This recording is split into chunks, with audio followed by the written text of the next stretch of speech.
सब्ज शादाब पहाड़ियों के दरमियान बसे एक पुराने गांव में बचपन के दो दोस्त सारा और जहाजेब रहते थे। इनका रिश्ता जवानी की मासूमियत में बुना था, जो कि दही इलाकों में बेशुमार मुहिमजोइयों से मजबूत था। लेकिन तकदीर जैसा कि अक्सर होता है, इन्हें अलग अलग रास्तों पर ले गई। 50 तवील सालों तक इन्हें अलग करते रहे। अचानक एक करकरी सुबह जहाजेब उस गांव में वापस आया जिसे वो दहाई पहले छोड़ गया था। उसके बचपन की यादों ने उसे वापस इशारा किया, इस पर जोर दिया कि वो इन जगहों पर दोबारा जाएं जहां वो और सारा कभी आजाद घूमते थे। जब वो मोची पत्थर की गलियों में टहल रहा था तो वो मदद नहीं कर सकता था कि लेकिन वो अपनी पुरानी यादों का एहसास महसूस करता था। इसी दौरान गांव के किनारे पर एक आजिज कॉटेज में सारा खिड़की के पास बैठी उसकी उंगलियां दुनिया की शक्लें ढूंढ रही थी जिसे वो अब देख नहीं सकती। अंधेपन ने इसकी बसारत पर बादल डाल दिया था, लेकिन इसने इसकी रूह की रोशनी को मदहम नहीं किया था।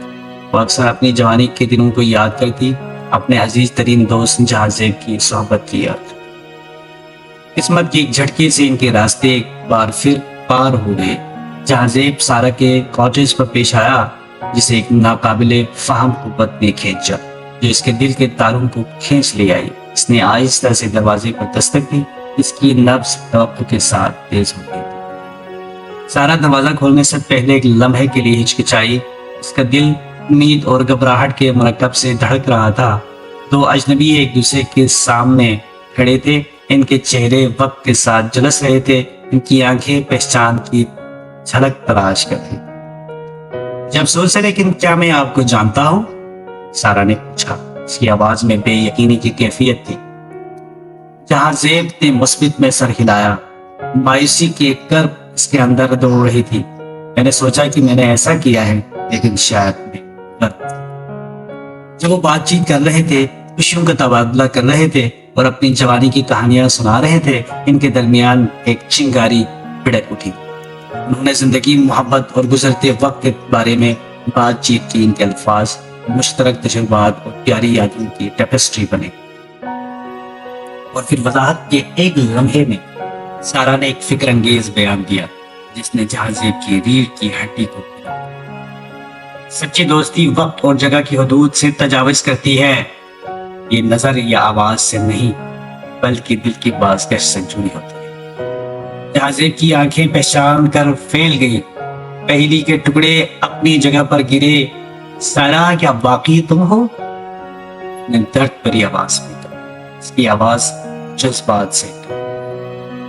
सारा के बेनूर आंखों में आंसू छलक पड़े और जब वो अपनी दरीना दोस्त को गले लगाने के लिए आगे बढ़ी। जहाजेब, मेरे प्यारे दोस्त, ये तुम हो? इतने सालों बाद। इनका दोबारा मिलना तलख था, लेकिन इन्हें जल्द ही एहसास हो गया था कि वक्त ने एक से ज्यादा तरीकों से। सारा के अंधेपन ने इससे इस लड़के का चेहरा देखने की सलाहियत तो छीन ली थी, जो इससे बरसों पहले दिल की गहराइयों से प्यार कर। तकदीर के जालिमाना मोड़ के बावजूद इनका रिश्ता टूट रहा। उन्होंने एक दूसरे की सोहबत में सुकून पाया, अपनी दोस्ती की पायदार ताकत से ताकत हासिल की।